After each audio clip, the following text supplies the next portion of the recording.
Book of Nahum, chapter 1, verse 15. Behold, upon the mountains the feet of him that bringeth good tidings, that publisheth peace. O Judah, keep thy solemn feast. The Feast of Dedication is an 8-day high holy week commemorating our forefathers' cleansing and dedicating the Lord's holy sanctuary.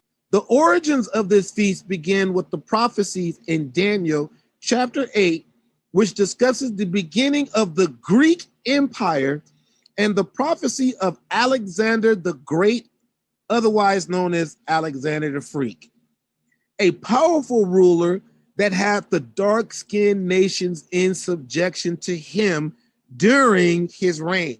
He eventually divided his empire amongst 4 of his notable generals before his death, named Antiochus, who became a great force as king.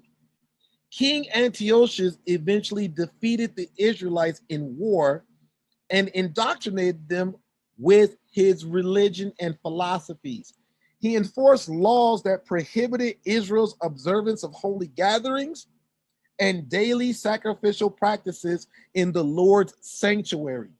Some Israelites succumbed to the king's commandments and defiled themselves by making sacrifices with pagan idols, swine's flesh, and profaning the Lord's holy feast. During this tumultuous time in Israel, Mattathias, an Israelite from the tribe of Levi, along with his sons and brethren, unified themselves to walk in the covenant of their fathers. In seeking justice, they smote sinful men, destroyed pagan altars, circumcised all children they found uncircumcised, and recovered the book of the law from the hands of the Greeks, those Gentiles. When Mattathias died, his son Judas, also called Maccabee, which means the hammer, fought for and cleansed the sanctuary with his brethren. In righteousness, these men of the Lord offered sacrifice according to the law upon the new altar of burnt offerings they had made.